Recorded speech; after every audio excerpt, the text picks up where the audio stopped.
Kanpur VIP road दोपहर के 3:15 एक गाड़ी 10 करोड़ रुपए की लैम्बोर्गिनी रूवेल्टो 100 से ज्यादा की स्पीड पे ऑटो रिक्शा में घुस गई। 6 लोग जमीन पर। ऑटो रिक्शा ड्राइवर मोहम्मद तौफीक 18 साल का हवा में उड़ा सुपरमैन की तरह 10 फीट दूर जाके गिरा। और ड्राइवर कौन था? शिवम मिश्रा, उसका बाप के मिश्रा, कानपुर का टोबैको बैरन, बंशीधर एक्सपोर्ट्स का मालिक।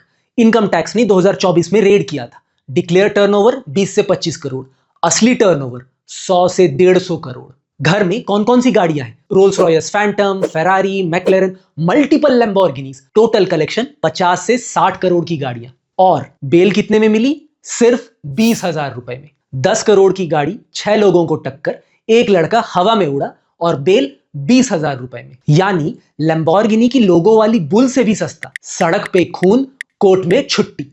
और दोस्तों, ये अकेला केस नहीं है, ये एक पैटर्न है, एक सिस्टम है। और आज मैं तुम्हें वो पूरा सिस्टम दिखाऊंगा डॉक्यूमेंट्स के साथ।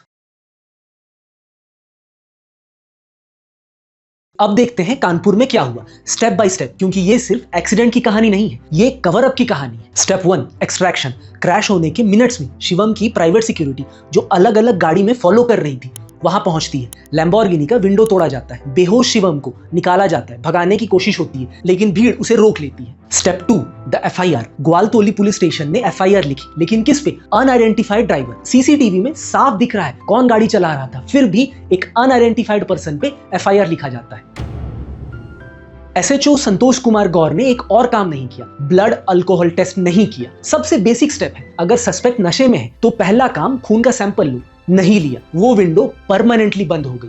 Step 3, the driver swap. 10 फरवरी के मिश्रा पुलिस स्टेशन आए, बोले मेरा बेटा गाड़ी चला ही नहीं रहा था, हमारा ड्राइवर मोहन चला रहा था और शिवम को मिर्गी का दौरा पड़ा था। 11 फरवरी ये मोहन कोर्ट में सरेंडर करने गया, कोर्ट ने रिजेक्ट कर दिया क्योंकि पुलिस ने उसे एक्यूज बनाया ही नहीं था। अब यहाँ रुको, ये फॉर्मूला याद रखो, क्योंकि ये सेम फॉर्मूला बार बार रिपीट होता है। स्टेप 1, एक्यूज्ड को सीन से निकालो। स्टेप 2, एफआईआर डिले करो, टाइम बाई करो, किसी अननोन पर्सन के नाम पर एफआईआर फाइल करो। स्टेप 3, ब्लड टेस्ट मत करवाओ, no alcohol test, no evidence. Step 4, driver बदल दो या फिर ड्राइवरलेस कार थी बोल दो। स्टेप 5, मेडिकल एक्यूज, मिर्गी, सीजर, दिल का दौरा ट्रीटमेंट के लिए दिल्ली चले गए बोल दो। Step 6, settlement with victim. Step 7, bail, same day, done.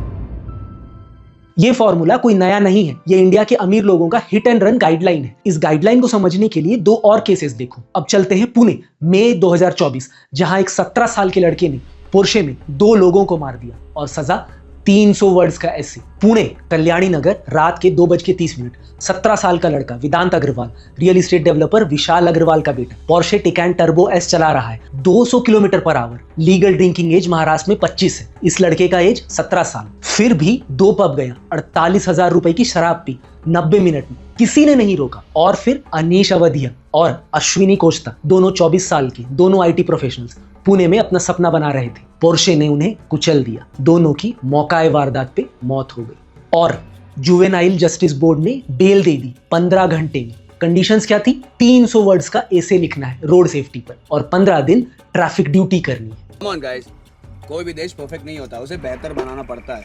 2 जान चली गई और सजा क्या मिली? होमवर्क।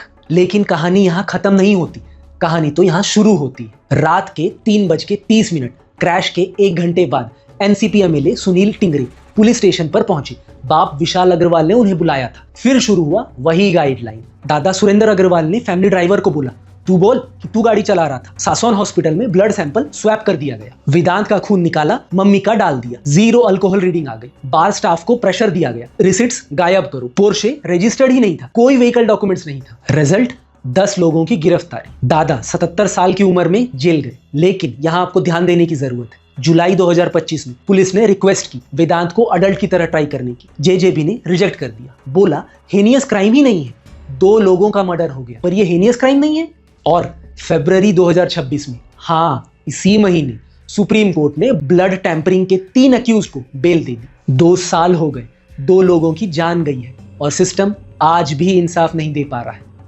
मुंबई, वर्ली, 7 जुलाई 2024, सुबह के 5:15। मिहिर शाह 24 साल, बाप राजेश शाह, शिवसेना सिंधे का लीडर। रात भर पार्टी होती है। बार बिल 18,730 रुपए। BMW फुल स्पीड पे डॉक्टर एनी बेसेंट रोड पे, स्कूटर में टक्कर। कावेरी नखवा 45 साल और उनके पति प्रदीप। अब सीसीटीवी देखो, टक्कर के बाद कावेरी बोनेट पे फंस गई। मिहिर और ड्राइवर राज ऋषि बिदावर ने गाड़ी रोकी, कावेरी को बोनेट से निकाला, सड़क पे रखा, फिर गाड़ी में बैठे और रिवर्स में उनके ऊपर से गुजरे। 1.5 किलोमीटर तक घसीटा, फिर मिहिर भागा, दाढ़ी काटी, बाल कटवाए, शक्ल बदली, 2 दिन तक गायब। ब्लड अल्कोहल टेस्ट ऑब्वियसली नहीं हो पाया, पर बॉम्बे हाई कोर्ट ने बेल रिजेक्ट की। केस सुप्रीम कोर्ट गया। जस्टिस बेंच ने क्या बोला, सुनो carefully, these boys need to be taught a lesson, और बेल रिजेक्ट कर दी। और ये सिर्फ 3 शहर नहीं है, ये पूरे देश में हो रहा है।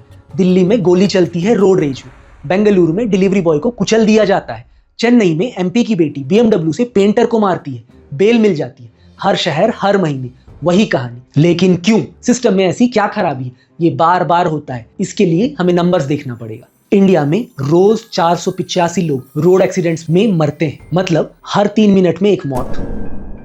दुनिया की 1% गाड़ियां इंडिया में है, लेकिन दुनिया की 11% रोड डेथ्स यहाँ होती हैं। और कौन मर रहा है? 66% लोग जो मरते हैं उनकी उम्र 18 से 34 साल है। इंडिया का डेमोग्राफिक डिविडेंड सड़क पे खत्म हो रहा है। हिट एंड रन 2022 में 67,387 हिट एंड रन केसेस, 30,486 लोग मारे गए। कन्विक्शन रेट 47.9% और केसेस का पेंडेंसी रेट 93%, मतलब सिर्फ 7% केसेस में नतीजे आते हैं।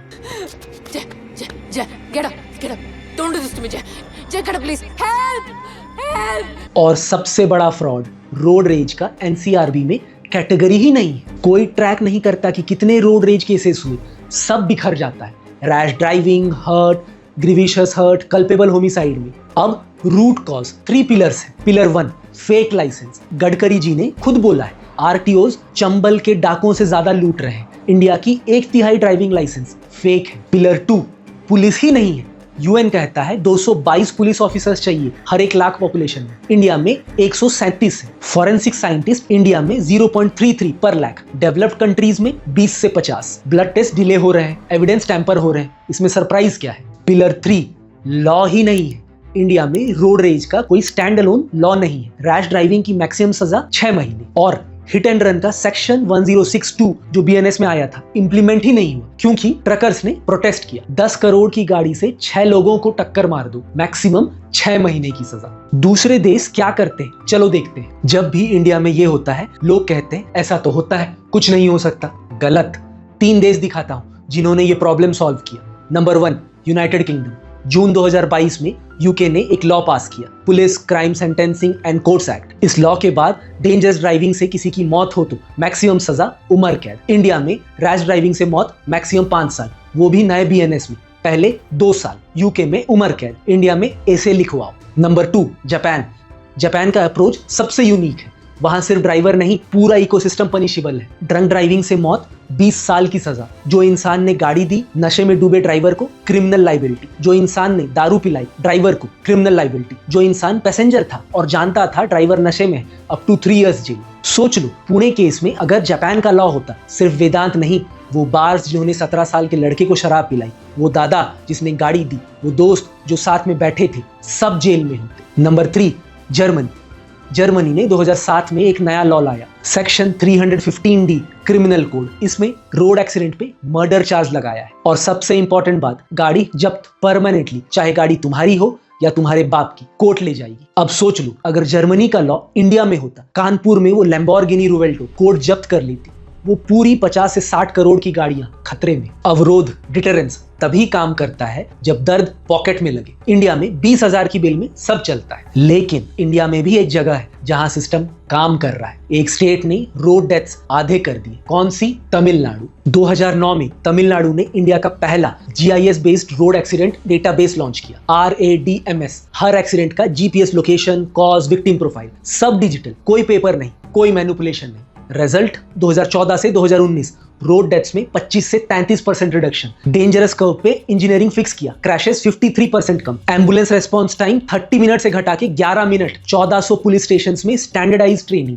DGP लेवल मंथली रिव्यू, हर फेटल क्रैश का अकाउंटेबिलिटी। तमिलनाडु ने 3 चीजें की जो बाकी स्टेट्स नहीं करते। पहला, डेटा से आइडेंटिफाई किया कि कहां एक्सीडेंट्स होते हैं, ब्लैक स्पॉट्स मैप किए। दूसरा, सड़क का डिजाइन फिक्स किया, कर्व्स स्ट्रेटन किए, डिवाइडर्स लगाए, लाइटनिंग इंप्रूव की। तीसरा, विक्टिम को 14 मिनट्स में हॉस्पिटल पहुंचाया, वर्ल्ड क्लास स्टैंडर्ड। राजस्थान अब IIT मद्रास के साथ मिलकर यही मॉडल रेप्लिकेट कर रहा है। बेंगलुरु में AI based traffic system 165 intersections पर है। चंडीगढ़ में 2000 AI कैमराज हैं। मुंबई पुणे एक्सप्रेस वे के AI मॉनिटरिंग में एक साल में 470 करोड़ के ई चालान्स इशू किए। टेक्नोलॉजी है, डेटा है, मॉडल भी है, जो नहीं है वो है पॉलिटिकल विल, क्योंकि जिस दिन सिस्टम स्ट्रिक्ट होगा अमीर के बेटे भी फंसेंगे। अब फाइनल क्वेश्चन, तुम क्या कर सकते हो?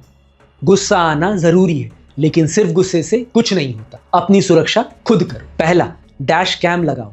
आज as per supreme court dash cam footage best evidence है, ये कोर्ट में एडमिसिबल है। गवर्नमेंट भी नए कार्स में डैश कैम मैंडेटरी करने की सोच रही है। दूसरा, सीट बेल्ट, हर पैसेंजर हर बार, सेकेंड रो में भी। तीसरा, टू व्हीलर पे फुल प्रोटेक्शन, नॉन नेगोशिएबल। चौथा, रात को ड्राइव मत करो अगर जरूरी नहीं है। और पांचवा, अपने टीनेजर को गाड़ी की चाबी मत दो।